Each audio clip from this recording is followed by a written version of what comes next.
Time to act. Nearly 5% of developing nations have experienced climate change-related disasters. On Monday, a report called Fighting Climate Change, Human Solidarity in a Divided World was published by the United Nations. It shows that in developing countries, 1 in 19 people were affected by disasters attributed to climate change between the years 2000 and 2004.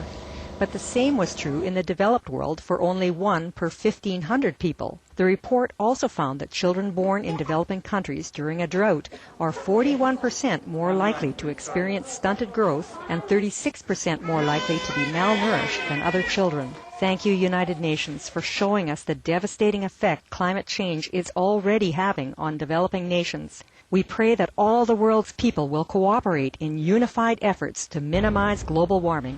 The Australian company Ceramic Fuel Cells produces mini power stations. The devices, called stacks, turn domestic gas heaters into power generators. Stacks are twice as efficient as big power generators. Gas that feeds into residential heaters is used to produce electricity, which is then fed back into the power grid. The British also plan to soon implement stacks to generate electricity in their homes. What an excellent way to make more efficient use of our limited natural resources, ceramic fuel cells. May all the world's inhabitants become more efficient caretakers of our dear Mother Earth.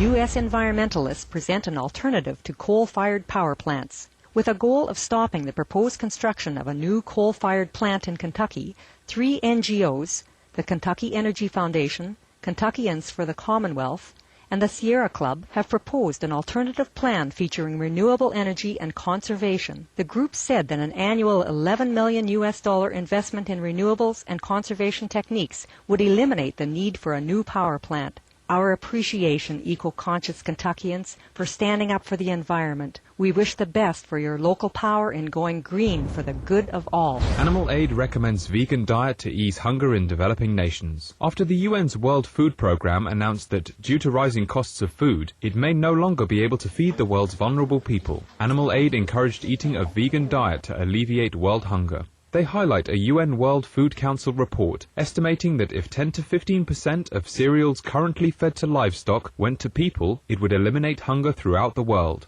Heaven bless you, Animal Aid, and thank you for helping us to realize the effect of our food choices on our brethren in developing nations. We pray that the world will progress with compassionate choices to ensure the survival of our planet and her inhabitants.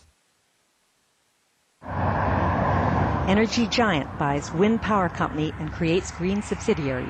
Gaz de France, or GDF, a major company in Europe's energy market, has announced its acquisition of NAS and wind technologies, along with the establishment of a new green subsidiary.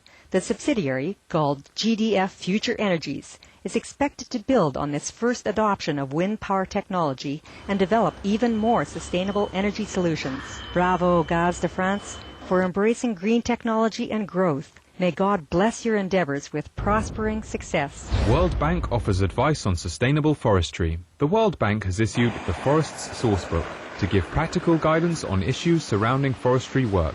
Forests grow on 26% of the world's land surface, supporting 80% of the world's biodiversity. Thus, the World Bank is very concerned about responsible management of this vital resource. Warren Evans, World Bank Director for Environment, said, "Sustainably managing this resource for the vital global public environmental services it delivers will also require the participation of all stakeholders, from international donors to communities whose livelihoods depend on the forests." World Bank, thanks and God bless for your care of the lungs of the earth. May the Providence guide us with wisdom in immediate actions to protect our life-sustaining forests. Industrial emissions may lead to male infertility. A study from the Hospital of Desio in Milan, Italy, tracked the fertility of 400 males who had been exposed to industrial pollutants, dioxins in particular. The researchers found that those exposed at the youngest ages, from infants to 9 years, experienced a 43% decrease in fertility 22 years later relative to the control group. We extend our appreciation, scientists, for your insights into the effects that emissions have on our personal health. May the Providence guide us to develop ways to eliminate the causes of toxicity in our bodies and on our planet. Pediatrician urges a new look at how meat-centered school lunch programs affect child health. Following the recent U.S. beef recall, Dr. Roberta S. Gray has stated that eating meat from downed animals increases the risk of E. coli, salmonella, and mad cow disease. She also said that the meat-laden menu in United States school lunch programs is unwisely putting children at additional health risk due to fat content. For these reasons, she calls for more fruits, vegetables, and vegetarian foods to be made available in school lunch programs.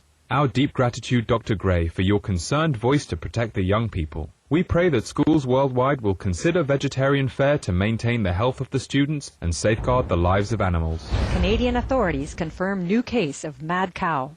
The Canadian Food Inspection Agency confirmed Tuesday the discovery of a 6-year-old dairy cow with bovine spongiform encephalopathy, also known as mad cow disease. This is the 12th such discovery since the disease surfaced in Canada.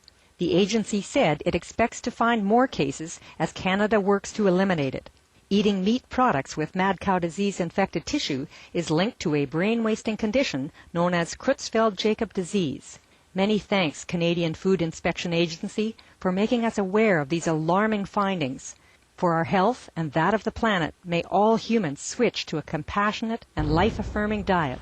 Gasification of oceanic methane triggered the end of past ice ages. By studying ice cores from Antarctica, American scientist Kieran O'Hara of the University of Kentucky has discovered that the destabilization of methane hydrate on the ocean's floor brought an end to several ice ages over the past 400,000 years. Today, there is a risk of a similar event taking place because of global warming. Matthew Hornback, an expert at the University of Texas, said a reduction in pressure via global warming can lead to hydrate destabilization, converting generally immobile and innocuous methane hydrate, a solid, into more buoyant and mobile methane gas.